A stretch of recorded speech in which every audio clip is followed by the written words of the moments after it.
मंगलम भगवान वीरो मंगलम गौतमो गणी मंगलम कुंद कुंदार्यो जैन धर्मोस्तु मंगलम सर्वमंगलमांगल्यम सर्वकल्याणकारकम प्रधानं सर्वधर्माणां जैनं जयतु शासनं। नमः समय साराय स्वानुभूत्या चकासते चित्स्वभावाय भावाय सर्वभावांतरच्छिदे। क्रमबद्ध पर्याय नाम के विषय पर पूज्य गुरुदेव श्री के प्रवचन, चर्चा और प्रश्नोत्तर पर आधारित ये संकलन रूप पुस्तक है। इसमें 153 पेज पे अपनी चर्चा चलती है। कल बात चलती थी कि जो पर्याय हो चुकी और होने वाली हैं वे भी केवली के ज्ञान में वर्तमान की तरह प्रत्यक्ष जानने में आती हैं। तब प्रश्न था कि वे पर्यायों को द्रव्य में योग्यता रूप से जानते हैं अथवा उन पर्यायों को वर्तमानवत प्रत्यक्ष जानते हैं। तो द्रव्य में तो वे पर्याय योग्यता रूप ही रही हैं, पर वह द्रव्य यानी जगत के संपूर्ण द्रव्य उनके ज्ञान में वर्तमानवत जानने में आती हैं पर्याय, क्योंकि वे सब पर्याय उनके ज्ञान के प्रति नियत ही हैं। यद्यपि कि ज्ञेय रूपता में अपन देखते हैं तो वे योग्यता रूप हैं, तथापि वे ज्ञान में अथवा यूँ कहें कि केवल ज्ञान के प्रति वे सब पर्याय नियत ही होने से वे जानने में आती हैं। यानी अविद्यमान होने पर भी वे पर्यायों को केवल ज्ञान वर्तमान की भांति प्रत्यक्ष जान लेता है, क्योंकि वो ज्ञान की दिव्यता ही ऐसी है। ये चर्चा अपनी थी। तब फिर अगला प्रश्न आया कि केवली भगवान निश्चय तो केवल अपने आप को जानते हैं, पर को तो वे व्यवहार से जानते हैं, ऐसा नियम सार में कहा है और समय सार में व्यवहार को झूठा कहा है। दो प्रश्न हैं यहाँ पर। फिर नीचे प्रश्न को ही आगे बढ़ाया कि झूठा अर्थात असत्यार्थ है, इसका अर्थ क्या होता है। इन्हें दो प्रश्न एक साथ रखे। पहली बात कही केवली भगवान निश्चय तो केवल अपने आप को जानते हैं, क्योंकि पीछे प्रश्न और उत्तर आ चुका है कि केवली भगवान इस लोक के सभी द्रव्यों को और उनकी तीन काल की पर्यायों को वर्तमान प्रत्यक्ष जानते हैं।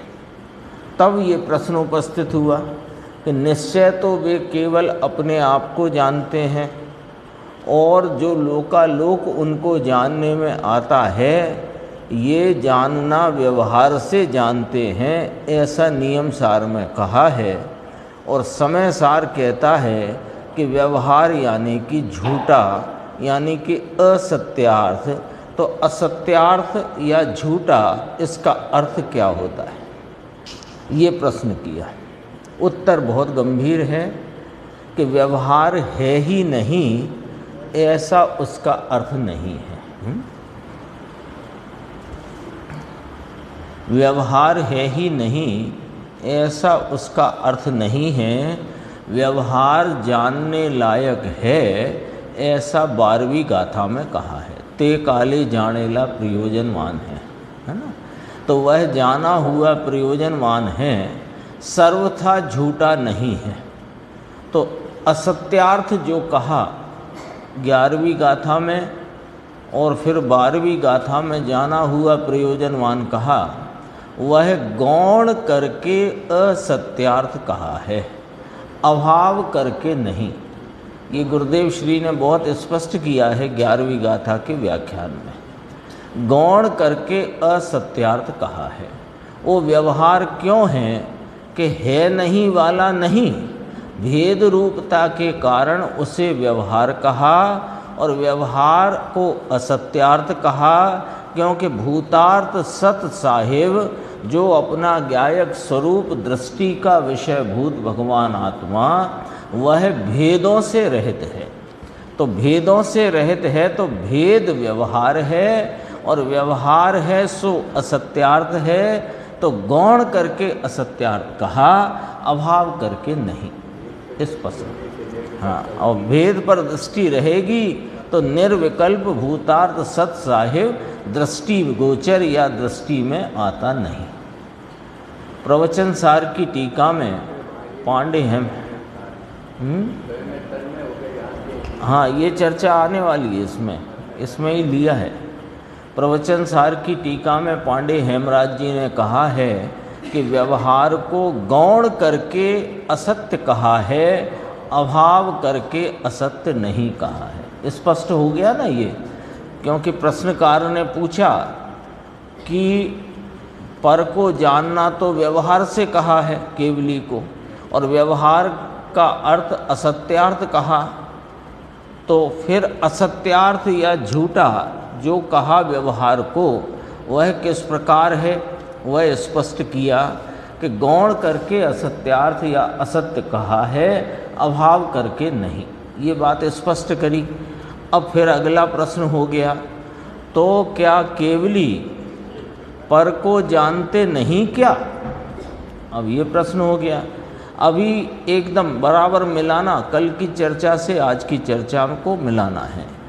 कल यह बात केवल ज्ञान की दिव्यता को स्थापित करते हुए यह बात भली भांति कही, जो पर्यायें उत्पन्न होकर नष्ट हो चुकी हैं और जो पर्यायें अभी अनुत्पन्न हैं, वे पर्यायें भी केवली के ज्ञान में जानने रूपता से वर्तमान में नियत है। वे जानने में वर्तमान की भांति जानने में आती हैं, ये कहा। फिर कहा नियम सार की बात बीच में आई कि नियम सार में कहा कि पर का जानना तो व्यवहार कहा गया है, यानी पर को वे व्यवहार से जानते हैं और व्यवहार नाम असत्यार्थ है। तो असत्यार्थ का अर्थ क्या, पहले तो इतनी बात रखी। उसका स्पष्टीकरण पूज्य गुरुदेव श्री कहते हैं कि गौण करके असत्य कहा है, अभाव करके नहीं। बराबर मिलान करना इस चीज़ का। तो कहा अभाव करके असत्य नहीं कहा है। तो फिर अगला प्रश्न आ गया, तो क्या केवली पर को जानते ही नहीं, ऐसा है क्या? तो कहा, किसने कहा? हाँ, ये कौन कहता है? जानते तो वे सभी पदार्थ हैं। तो फिर प्रश्न आया, फिर उनके यानी उनके ज्ञान में पर का जानना, इसको व्यवहार क्यों कहा? ये प्रश्न उठा।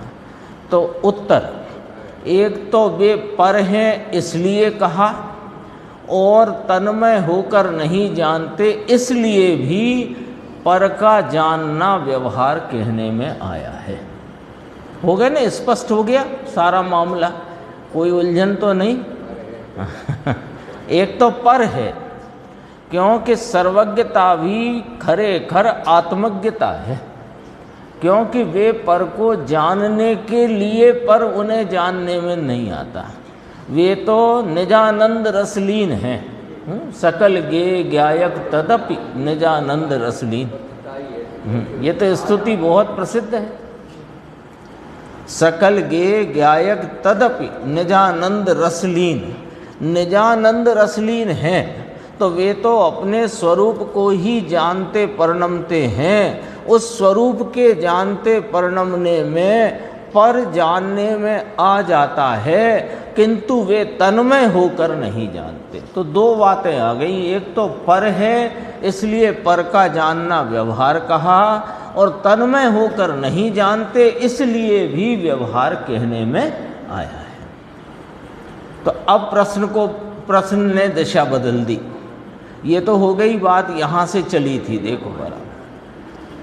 जानते हैं, यहाँ से बात चली सर्वज्ञता के आधार पर समझने में सरलता कैसे रहती है, ये बात चली थी।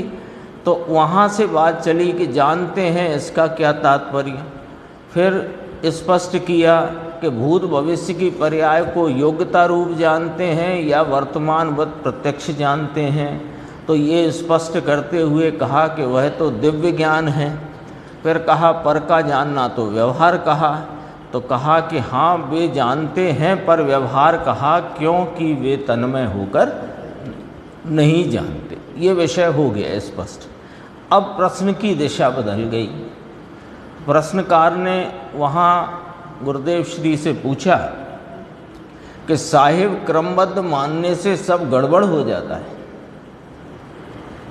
दिशा ही बदल गई। अब तो बात जो आ गई वो सारी स्पष्ट है।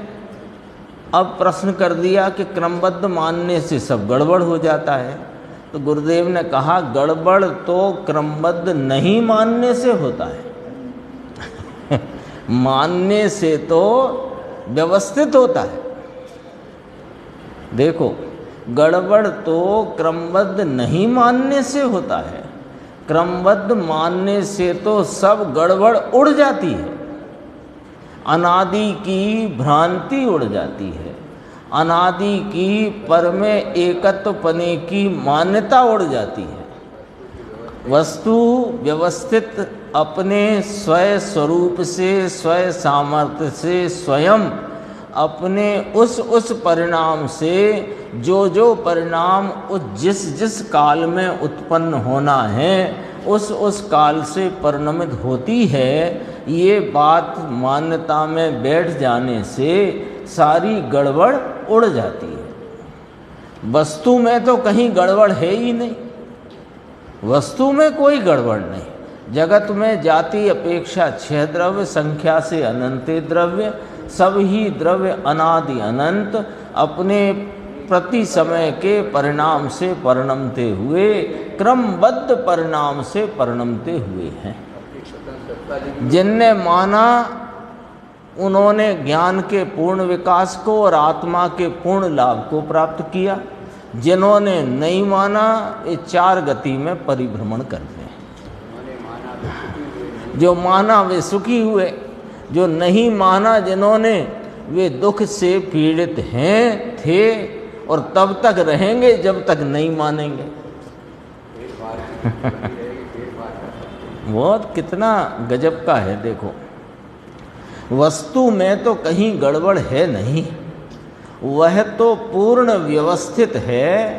अज्ञानी की मति ही गड़बड़ा रही है, वस्तु नहीं गड़बड़ होती।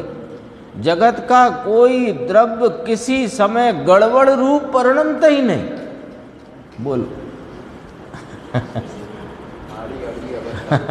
आगे पीछे होती नहीं, होने वाली ही होती है, नहीं होने वाली होती नहीं। गड़बड़ कहाँ है? गड़बड़ इसकी मति में है। मति नाम इसकी मान्यता में भ्रांति रूपता की गड़बड़ है। सो क्रमबद्ध पर्याय की श्रद्धा से भैया मति व्यवस्थित हो जाती है। मति व्यवस्थित होने का वस्तु स्वरूप तो व्यवस्थित ही है, तेरी मति गड़बड़ा रही है। और क्रमबद्ध पर्याय की श्रद्धा का अर्थ है एक साथ 3 श्रद्धाएं। 3 की बात आई है, एक साथ 3। क्रमबद्ध पर्याय की श्रद्धा, सर्वज्ञ भगवान की श्रद्धा और सर्वज्ञ स्वभाव स्वरूप अपने निज शुद्धात्मा की श्रद्धा। ऐसे 3 श्रद्धा एक साथ हैं। एक के श्रद्धान में 3 का श्रद्धान है। आई ना बात? स्पष्ट है। देखो, अज्ञानी की मति ही गड़बड़ा रही है, सो क्रमबद्ध पर्याय की श्रद्धा से मति व्यवस्थित हो जाती है। फिर अगला प्रश्न आया। अगला प्रश्न आया बहुत सामान्य और कॉमन प्रश्न है कि जब हमारे करने से कुछ होता ही नहीं है तो फिर कोई कार्य क्यों करेगा? जब करने से होता ही नहीं तो कोई कार्य ही क्यों करेगा? सब ठलुआई करेंगे। प्रश्नकार के अंतरंग भावना है कि फिर कोई कार्य करेगा ही क्यों, सब ठलवाई करेंगे। जब कोई बनाएगा नहीं तो ये पंडाल कैसे बनेगा, कारखाने कैसे चलेंगे, सारी व्यवस्था ही गड़बड़ा जाएगी इस प्रकार तो। पीछे कहा ना, वस्तु व्यवस्था तो व्यवस्थित ही है, गड़बड़ नहीं। गड़बड़ तो तेरी मति नाम मान्यता रूप भ्रांति गड़बड़ है, भ्रांति है, यही गड़बड़ है। तो क्रमबद्ध पर्याय की श्रद्धा से मति व्यवस्थित, क्रमबद्ध पर्याय की श्रद्धा में तीन की श्रद्धा एक साथ उत्पन्न होती है। अपने निज स्वरूप की श्रद्धा, जगत के पदार्थों के पर्यायों के परिणमन की क्रमबद्धता की श्रद्धा और सर्वज्ञ भगवान के ज्ञान की श्रद्धा, सब एक साथ उत्पन्न होती है। तो इसमें फिर जब सब हो ही रहा है, प्रश्नकार का प्रश्न है कि जब सब अपने से ही व्यवस्थित हो ही रहा है तो कोई कार्य करेगा ही क्यों, फिर किसी को कार्य करने की आवश्यकता ही क्या है। कारखाने कैसे चलेंगे, ये पंडाल शिविर का कैसे बनेगा, आदि इत्यादि। उत्तर, कौन पंडाल बनाता है और कौन कारखाने चलाता है।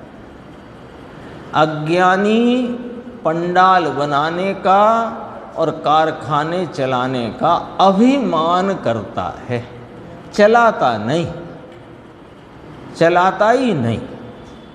बहुत चर्चा ली इसमें, यानी ऐसे काफ़ी सारे प्रश्न हैं जो जन सामान्य के हृदय में उठते हैं और उनका सही समाधान नहीं मिलता तो वो भ्रांति मिटती नहीं। तो वो सब प्रश्न आ गए और उनका यहाँ सच्चा और यथार्थ समाधान भी है। भ्रांति मिटाना अपना काम है। देखो, अज्ञानी पंडाल बनाने का, कारखाने चलाने का, दुकान चलाने का, रोटी बनाने का आदि इत्यादि प्रवचन सुनाने का ये अभिमान करता है, करता कुछ नहीं है। ये बात तो सही है, पर बनाता या चलाता कोई किसी को नहीं है। जब एक द्रव्य का, अब सिद्धांत ले लो, आपने तो कह दिया तो कोई आधार तो होगा आपके पास कि हाँ है ना। जब एक द्रव्य का दूसरे द्रव्य में अत्यंत अभाव है तब एक द्रव्य दूसरे द्रव्य में क्या कर सकता है। मेरे में और आप में अत्यंत अभाव है तो मेरे भोजन करने से आपकी क्षुधा शांत नहीं होती और आपके भोजन करने से मेरी क्षुधा शांत नहीं होती। ये बात तो मोटी मोटी समझ में आई जाती है ना। तो एक द्रव्य का दूसरे द्रव्य में जब, अब लॉजिक लगाते हैं, जब अत्यंत अभाव है तो फिर एक द्रव्य दूसरे द्रव्य में क्या कर सकता है। अत्यंत अभाव का अर्थ क्या होता है। गुरुदेव ने स्वयं से प्रति प्रश्न रखा कि अत्यंत अभाव का आखिरकार अर्थ होता क्या है। यही होता है ना कि एक द्रव्य दूसरे द्रव्य को छूता भी नहीं। यदि छुए मान लो तो फिर अभाव ना रहा। बात लॉजिक से है। यदि अभाव, एक द्रव्य का दूसरे द्रव्य में अभाव है तो अभाव कब कहलाए कि वो द्रव्य उस द्रव्य को, एक द्रव्य दूसरे द्रव्य को छुए ही नहीं। ये यहाँ रहा हुआ चैतन्य परमात्म तत्व अपनी चेतनता से, वहीं रहे हुए कर्म परमाणु अपनी जड़ता से, और रहा हुआ ये शरीर पुद्गल द्रव्य, इनमें यदि अभाव न हो तो फिर ये तो एक में एक हो जाए। तो अब तक आत्मा अनादि से कर्मों और शरीर के संग रहा पर शरीर और कर्म रूप होकर न रहा। वो कर्म परमाणु और शरीर वे चेतन होके ना रहे। ये अत्यंत अभाव का मतलब क्या। छुए नहीं, छुए तो उस रूप हो जाए। और उस रूप हुआ नहीं, इसका कोई प्रत्यक्ष उदाहरण है कि हाँ ये है ना?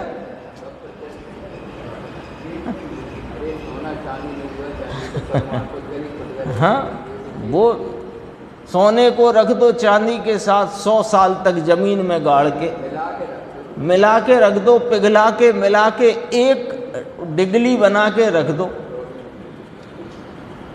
तो नहीं हुआ। अरे दूध पानी एक ना हुआ? यदि एक हुआ था तो तुम्हें मावा कहां से मिला? पानी कहां चला गया? यदि वे एक हो गए थे तो कढ़ाई में रखा हुआ दूध वो भी उड़ जाता। बहुत सरल है, सहज है, पर विचार करके छानना तो अपने को पड़ेगा। इसलिए पंडित जी ने कहा ना टोटल कि आगम के अभ्यास द्वारा युक्ति और न्याय के अवलंबन से निर्णय होता है, आगम से निर्णय नहीं होता है। आगम से तो वस्तु तत्व और उनका स्वरूप आपके सामने आएगा। युक्तियां भी बताएंगे ज्ञानी जन, मुनिराज, आचार्य भगवान, लेकिन वो युक्तियों का विचार प्रयोग तो अपने को करना पड़ेगा। देखो, छुए तो अभाव ना रहे, और अभाव है तो छूता नहीं, हो गया सिद्ध।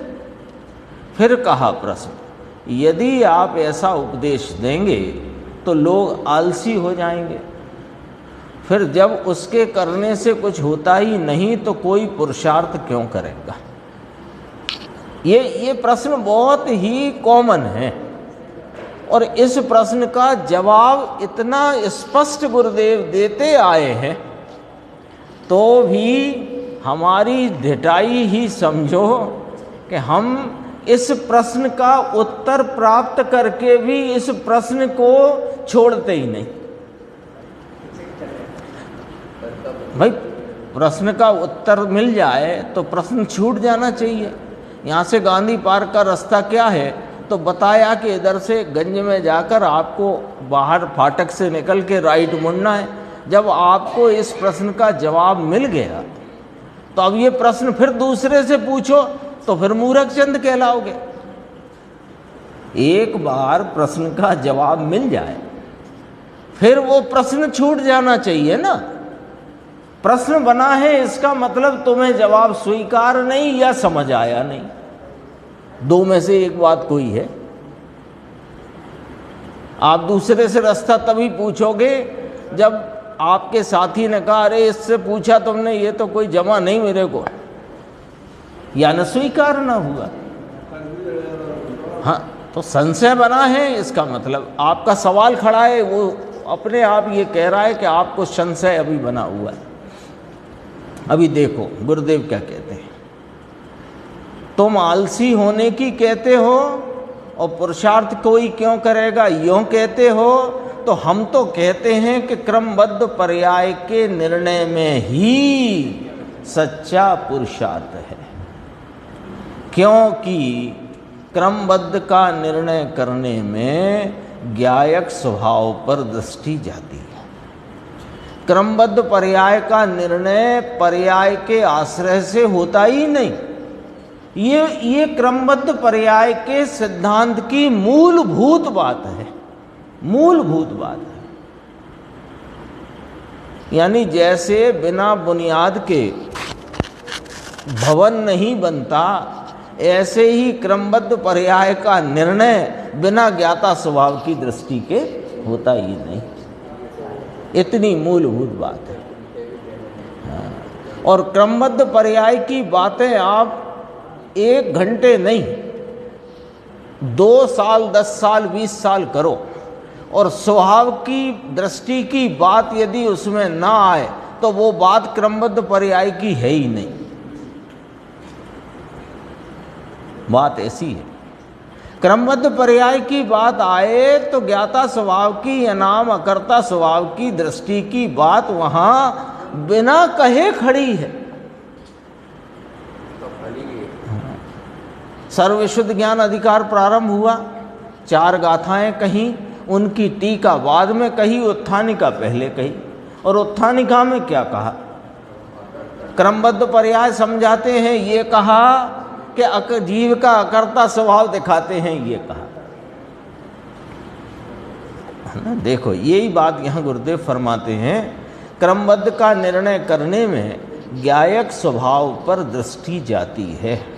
जिस प्रकार ज्ञायक में भव नहीं, उसी प्रकार क्रमबद्ध के निर्णय करने वाले को भी भव नहीं होते। 1-2 भव जो रह गए, बाकी कदाचित वे भी गे तरीके से रहते हैं, यानी वे वास्तव में गिनने के लायक ही नहीं।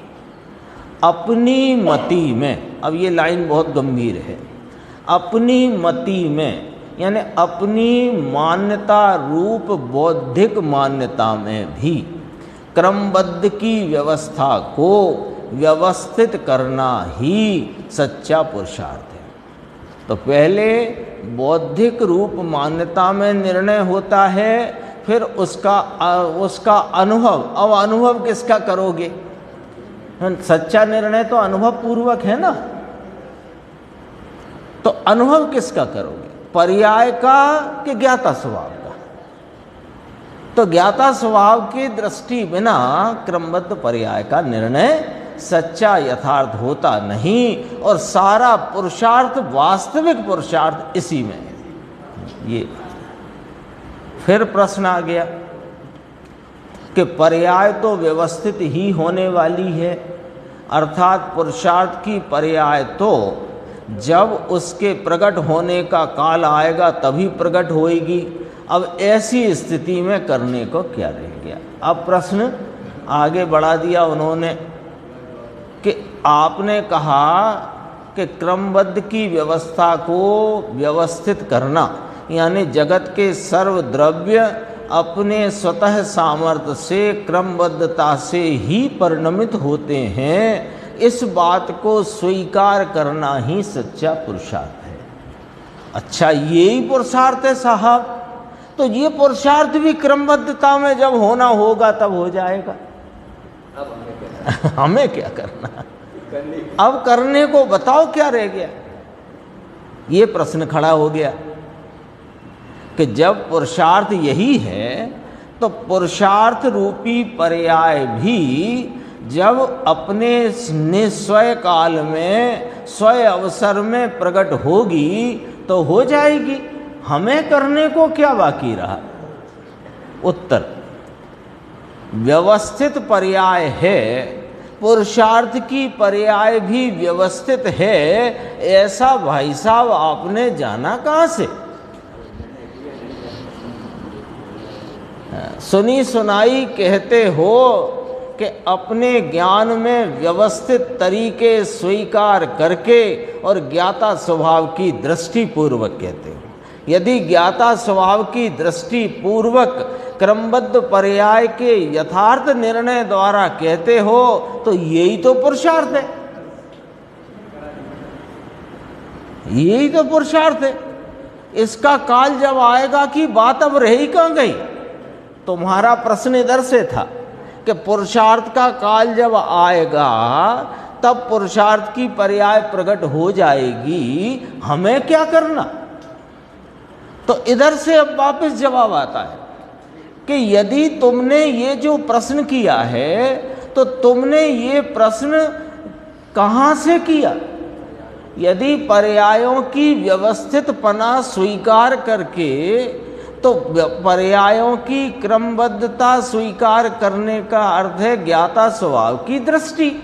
तो ज्ञाता स्वभाव की दृष्टि पूर्वक तुम हमसे पुरुषार्थ की बात पूछ रहे हो, तो अब पुरुषार्थ आना होएगा या तब आएगा, ये प्रश्न ही खत्म हो गया। क्यों? क्योंकि पुरुषार्थ तो यही है। जैसे उसने पूछा था त्रिभुवन वारिया जामनगर वाला कि आप कारण परमात्मा त्रिकाल है कहते हो, तो फिर कार्य आना चाहिए कि तुम उसे कारण परमात्मा स्वीकार किया, यही तो कार्य हो गया। जब तुमने ये बात पर्यायों की क्रमबद्धता व्यवस्थित है ये स्वीकार करके पूछते हो कि पुरुषार्थ करना क्या रहा, तो पुरुषार्थ यही तो हो गया। अब कब आएगा इसकी तुम्हें इंतजार की बात ही कहाँ रही। देखो व्यवस्थित पर्याय है ऐसा जाना कहाँ से आपने भाई साहब। व्यवस्थित पर्याय, अब देखो गुरुदेव की टेक्निक, व्यवस्थित पर्याय द्रव्य में है तो तब तो द्रव्य के ऊपर ही दृष्टि करना है। पर्याय, अब ये इतनी गंभीर पंक्तियां हैं ये वाली, ये यदि अपन ने समझ ली माने स्वीकारता पूर्वक समझ ली तो समझो कि ये क्रमबद्ध पर्याय का विषय ही नहीं, पूरा जिन शासन समझ में आ जाएगा। सिर्फ ये 3 पंक्तियां हैं। देखो हमारा क्रमबद्ध पर्याय का सारा चिंतन यदि पर्यायों के क्रम के ऊपर चल रहा है तो वास्तव में हमने सर्वज्ञ देव और आचार्य भगवान के और ज्ञानियों के मंतव्य को समझा ही नहीं है। और यदि हमारा क्रमबद्ध पर्याय का चिंतन और विचारणा यदि इस द्रव्य स्वभाव के आलंबन से चल रही है तब ही हम क्रमबद्ध पर्याय के अथवा कि समस्त जिन शासन के स्वरूप को जान सकेंगे। ऐसी गजब की बात है। ये बात गुरुदेव श्री 1942-44 के तो बोल अपन पढ़ ही चुके हैं, तब से कहते आए, लेकिन हम सब पर्याय मूढ़ जीवों को वो क्रमबद्ध पर्याय में भी पर्यायों का क्रम दिखा, द्रव्य स्वभाव न दिखा। बोलो, ये तो 1979 का इंटरव्यू है। गुरुदेव तो 1942-44 और पहले से ही अपने पास जो आई बात अपने 42 से अपन ने 1942 का बोल अपन पढ़ चुके हैं आत्मधर्म का। 1938 से छपना प्रारंभ हुए थे आत्मधर्म, और सदगुरु प्रवचन प्रसाद के भी अपन ने बोल पढ़े हैं। तो गुरुदेव तो तब से कहते आए हैं और आचार्य अमृतचंद्र भगवान तो उनसे भी 1000 वर्ष पहले से कह रहे हैं, और कुंद कुंद आचार्य उसके 1000 वर्ष पहले कह गए, और उसके पहले महावीर भगवान तो यही कह रहे थे, और अनादि से हर तीर्थंकर ने यही कहा है। लेकिन हम क्रमबद्ध पर्याय के विषय के संबंध में संदर्भ में हम पर्याय मूढ़ता के कारण ही पर्यायों के क्रम को देखते आए, और पर्याय व्यवस्थित हैं,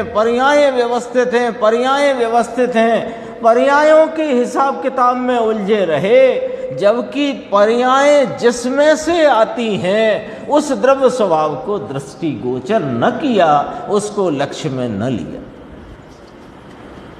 ये भूल रही। ये बहुत गंभीर है। 4 पंक्तियां पूरी पढ़ते हैं। देखो, पर्याय के क्रम के ऊपर दृष्टि न करके क्रम सर पर्याय जिसमें से प्रकट होती है, ऐसे द्रव्य सामान्य के ऊपर ही दृष्टि करनी है, क्योंकि उस पर दृष्टि करने में अनंत पुरुषार्थ आ जाता है। क्रमबद्ध के सिद्धांत से भैया अकर्तापना नाम ज्ञातापना सिद्ध होता है, पर्यायों का क्रम नहीं। पर्यायों का क्रम तो सहज ही सिद्ध हो गया, लेकिन ज्ञातापने का नाम अकर्तापने की सिद्धि हो तो क्रमबद्ध पर्यायों की सिद्धि व्यवस्थित रूप से ज्ञान में स्वीकार होती है, और उसी में समस्त जिन शासन जानने में आ जाता है। 15वीं गाथा कहती है समय सार की, सम्यक दृष्टि की, पश्यति जिन शासनम सब्बम, जो अपने आत्मा को जानते हैं वो समस्त जिन शासन को जानते हैं। यही सम्यक दर्शन है, यही मोक्ष मार्ग में प्रवेश है। देख लो क्या कहते हैं। अब फिर प्रश्न आ गया कि क्रमबद्ध में करने के लिए क्या आया, क्योंकि दो इस जीव को अनादि से दो समस्या चली आई है।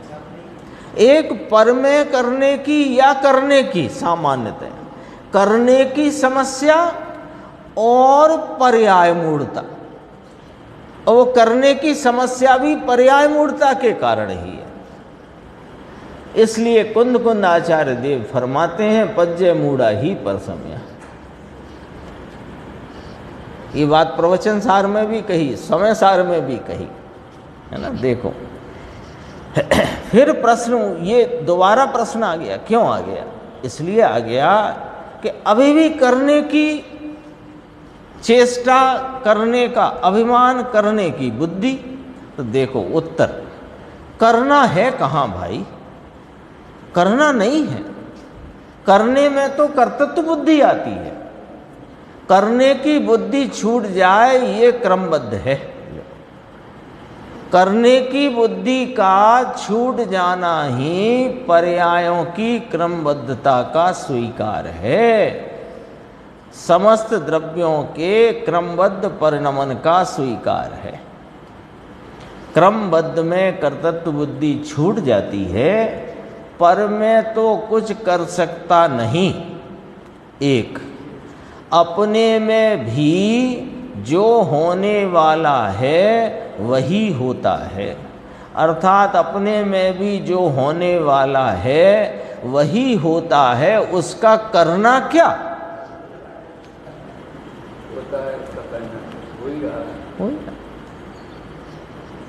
सच्चाई बहुत। आप कहीं से देखो, गुरुदेव ने इस विषय में उत्पाद व ध्रुव युक्त के सिद्धांत को, उत्पाद व ध्रुवत्व शक्ति को भी कई बार इसकी चर्चा में अपने सामने आई ना इस पूरे संकलन में।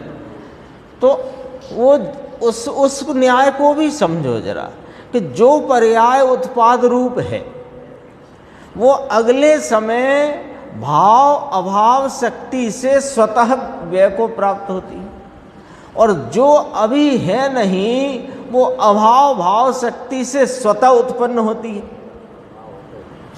तो उत्पाद व्यय यानी जो पर्याय उत्पन्न हो गई वो उस समय का अहेतुक सत है। तो वो अहेतुक सत है, उसे तुम अब करोगे क्या? और जो हुई नहीं है वो है ही नहीं, उसे करोगे क्या?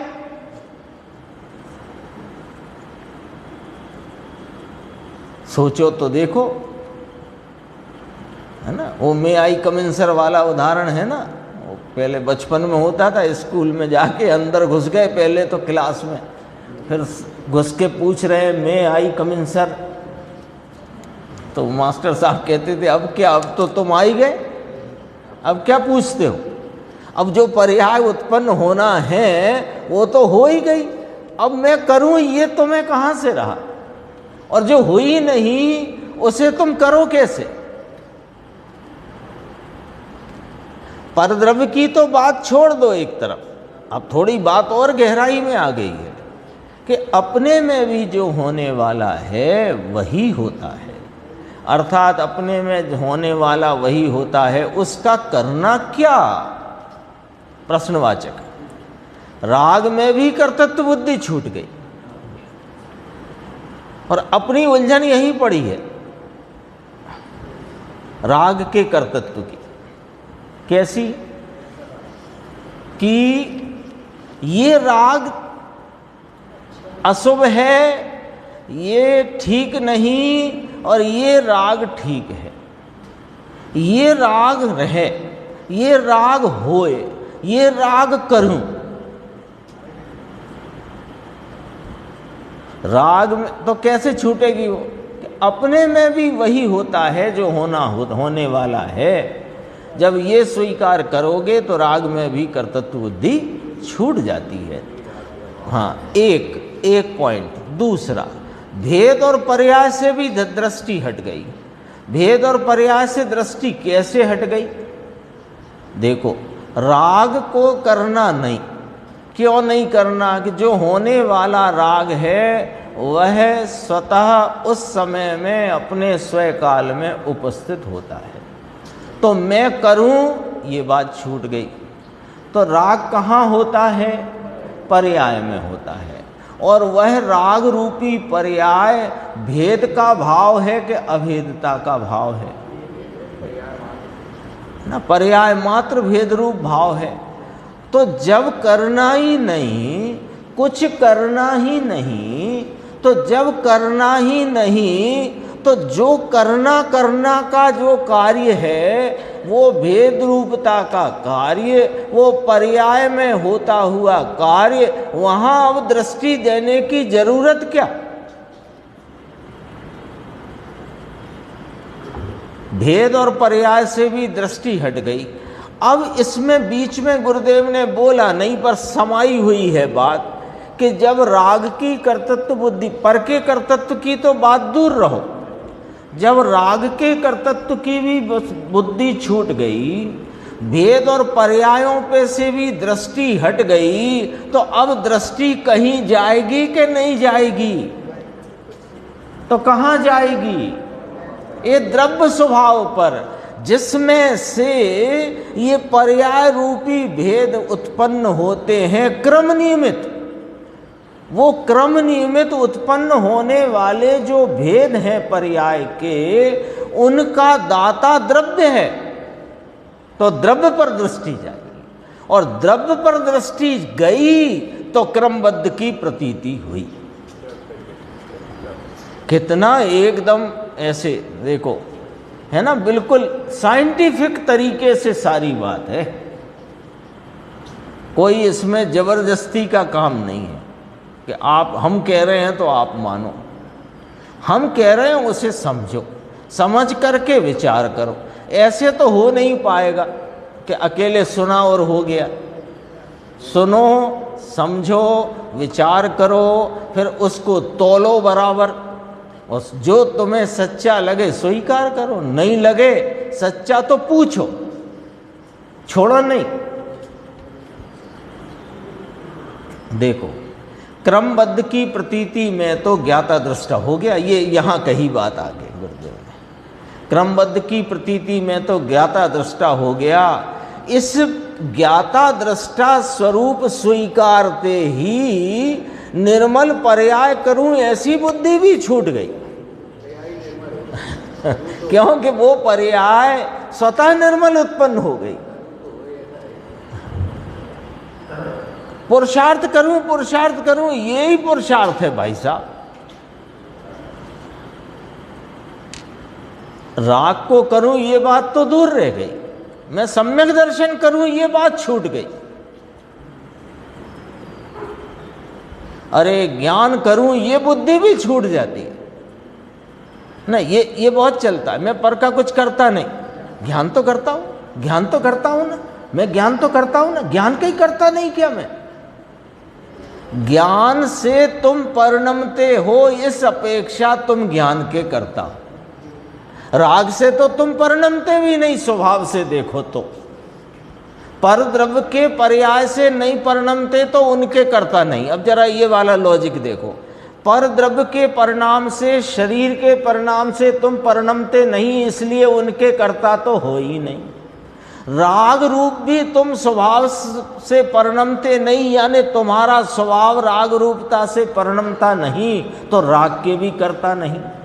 तो ज्ञान तो करता हूं, तो ज्ञान रूप तुम परिणमते हो इसलिए करता हो, लेकिन जो ज्ञान का परिणाम जिस समय में उत्पन्न होना है, वह ज्ञान का परिणाम उस समय में स्वतः उत्पन्न होता है, तो करता कैसे रहे?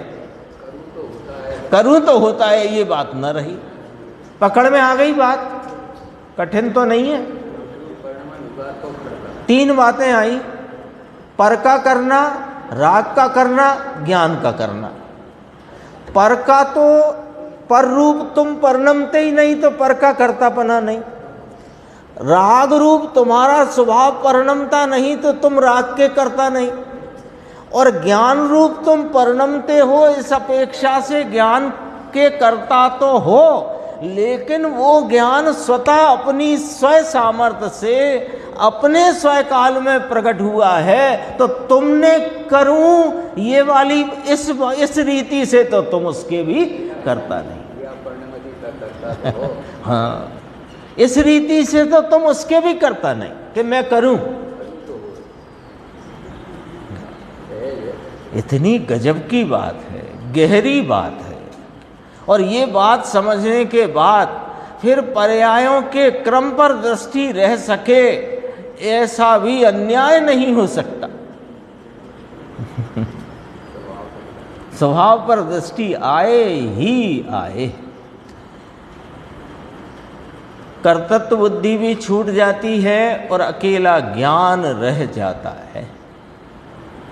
जैसे राग करना है, राग में रुकना है, उसे क्रमबद्ध की बात जमी ही नहीं।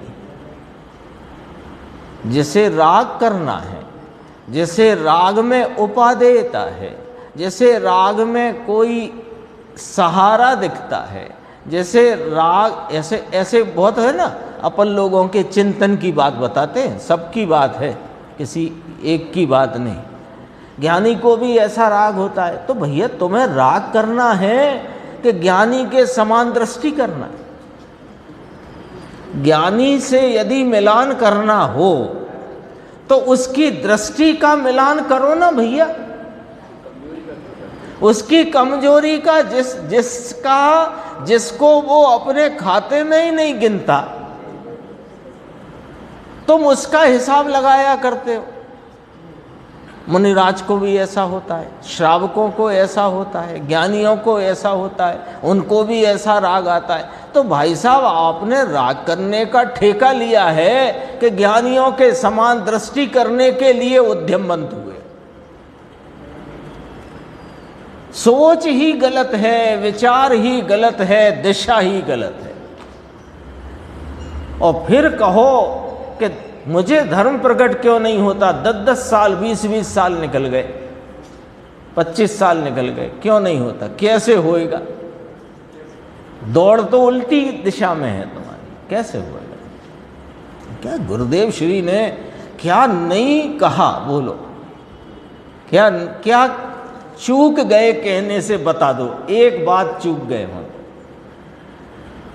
45 साल में मानो कि समो शरण ही विराजता रहा, ऐसी चर्चा आई है उनके मुख से।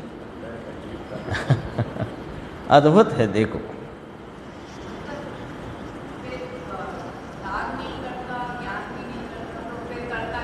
हाँ, करता क्या? ज्ञान रूप से परिणमता है। मैंने कहा था ना, ज्ञान रूप से परिणमता है, इसलिए ज्ञान तो करता है, ज्ञान तो करता है। लेकिन ये ज्ञान मैं करूं इस रीति से करता नहीं है। ज्ञान का परिणाम तो जो होना है वो ही होता है। अभी आप मान लो यहाँ नहीं आए होते, घर पे ही होते, तो उस समय में ये क्रमबद्ध पर्याय का सिद्धांत कैसे समझने में आएगा, क्या इसका मर्म है, ये ज्ञान में नहीं आता। तो मैं ज्ञान करूं इस अपेक्षा से नहीं आया, इस रीति से नहीं आया। वो इस समय, जो भी समय मान लो ये 4:54 पर ये बात समझ में आना थी, उस ज्ञान में इस प्रकार ही जानना था, वो जानने में आया है। मैंने किया सो जाना है, इसमें सारा कर्तृत्व धुल जाता है। और कर्तृत्व जब तक रहता है तब तक ज्ञातापना या अपना ज्ञायक भाव जागृत नहीं होता। क्यों? कि कर्तापने और ज्ञातापने में 36 का आंकड़ा है। जैसे कर्तापना है वो ज्ञातापने का विरोधी है, और ज्ञातापना कर्तापने का विरोधी है। तो कुछ ना करूं तो करने की जरूरत ही नहीं है ना। मैं ज्ञायक स्वरूप हूं, ये स्वीकार करने की बात है। और ये भी कहने में आ रही है इतनी बात कि स्वीकार करो। वो भी होएगा। तो कैसे होएगा? अब चलो करो की करो शब्द ही हटा देते हैं हम हमारे प्रश्न में से। हम ये पूछ रहे हैं कि ये क्रमबद्ध पर्याय के स्वीकारता रूप और ज्ञाता स्वभाव की दृष्टि रूप भाव कैसे होएगा। हम अब ऐसे प्रश्न पूछ लेते, करने की बात छोड़ देते। तो कहा कि मैं पर का करता तो नहीं, राग का करता तो नहीं, अपने होते हुए परिणाम का भी करता नहीं हूँ। मैं तो एक ज्ञायक मात्र चिन्मात्र ज्योति हूँ। ऐसा यथार्थ निर्णय पूर्वक जो उसकी महिमा में वर्तता है। मैं भी नहीं कह रहा करो, आपने नहीं पूछा करने की तो मैंने भी नहीं कहा करो। उसकी महिमा में वर्तता है तो उसकी महिमा में वर्तने से वो रुचि का परिणमन स्वतः अपने स्वरूप के प्रति का ही होता है। और वीर का ऐसा काम है कि वो रुचि का अनुसरण करते परिणमती है। वीर का ही परिणाम है ना पुरुषार्थ। तो पुरुषार्थ रूपी भाव करना नहीं, पुरुषार्थ रूपी भाव रुचि का अनुयायी स्वतः परिणमता है। तो उस परिणमन में ये ज्ञायक भाव की स्वीकारता हो जाती है और वहां से कर्तृत्व बुद्धि का अभाव हो जाता है। ऐसा है कार्यक्रम, सारा कार्यक्रम ऐसा है। देखो, आत्मा तो अकेला ज्ञान स्वरूप है। देखो ये रह गई बात। जैसे राग करना है, राग में अटकना है, उसे क्रमबद्ध की पर्याय, क्रमबद्ध की बात जमी ही नहीं। जमी नहीं माने उसको जचती नहीं है, बोलता है। राग को करना और सुनो, राग को छोड़ना, ये भी आत्मा में नहीं है। ये गाथा 34 से गुरुदेव श्री याद दिलाते हैं अपने को। राग का त्याग भी नाम मात्र कथन है। क्यों कि ये ज्ञायक जब ज्ञायक रूप परिणम गया तो राग उत्पन्न ही नहीं हुआ, तो राग का त्याग किया, ऐसा कहने मात्र का कथन मात्र बात है। राग का त्याग करना नहीं पड़ता। न राग को करूं ये बुद्धि भी कर्तृत्व है और राग को छोड़ूं ये भी कर्तृत्व बुद्धि। वो तो हो ही गई, मे आई कम इन सर वाली बात हो गई। वो तो देखो पर की पर्याय। अब इसमें और बहुत गंभीरता से गुरुदेव फरमाते हैं, पर की पर्याय तो जो होने वाली है वह तो होती ही है, उसे मैं करूं ही क्या। अब समझना, देखो अब समझना आप, पर की पर्याय तो जो होने वाली है वह तो होती ही है, उसे मैं करूं ही क्या। ये सवाल ही कैंसिल। और मेरे में जो राग आता है उसे मैं क्या लाऊं, ये भी कैंसिल। और मेरे में जो शुद्ध पर्याय उसको करूं और लाऊं, ऐसे विकल्प से भी क्या। वो तो जब शुद्धता की पर्याय आनी है वो आएगी ही। पर ये जरूर ध्यान रखना, शुद्धता की पर्याय कब आती है कि जब तक बुद्धि में से कर्तृत्व नहीं चला जाता और ज्ञातृत्व नहीं जागृत होता, तब तक आती नहीं। लाऊं करूं के विकल्प की क्या जरूरत है। मुझे सम्यक दर्शन करना है, मुझे इस भव में सम्यक दर्शन की प्राप्ति करना है, होगी नहीं, जाओ। क्यों नहीं होगी, ये विकल्प की रुचि है। सम्यक दर्शन तो स्वरूप की रुचि में होता है। सम्यक दर्शन की रुचि में सम्यक दर्शन होता ही नहीं।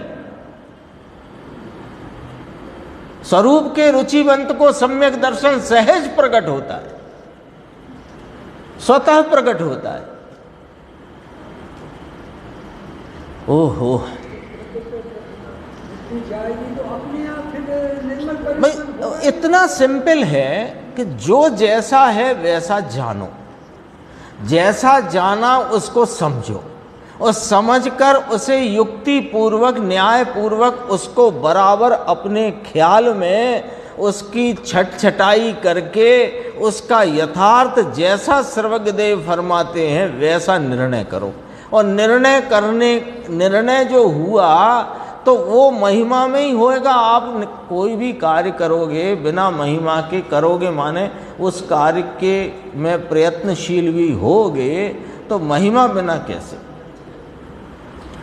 अपन क्यों सुबह से भगवान का स्मरण करते हैं? क्योंकि हमें राग की रुचि है, भगवान की रुचि नहीं है। सच्चाई तो ये एक और सरल है, कठिन बिल्कुल नहीं है। कठिन तो हमने बना रखा है क्योंकि जो कार्य जिस दिशा में आकर होना है उस दिशा के अलावा सब दिशाओं में दौड़ है, उस दिशा के अलावा। अरे जो है वो स्वीकार करो, जैसा है वैसा स्वीकार करो। जो यदि मैं महिमावंत हूं तो महिमावंत हूं तो महिमा में आओ। जगत में सिद्ध बड़े के मैं ही बड़ा हूं, क्योंकि सिद्ध तो एक समय की अवस्था को बताने वाली पर्याय का नाम है, और मैं तो वो हूं जिसमें से सिद्धत्व की अनंती पर्याय सादी अनंत काल निकले। मैं तो वो तत्व हूं, तो सिद्ध बड़े की मैं। तो जब मैं बढ़ा तो मेरी महिमा मुझे क्यों नहीं। और अब भी यदि सिद्ध की महिमा है तो पर्याय की महिमा है। बोलो गलत कहा हो तो कहो।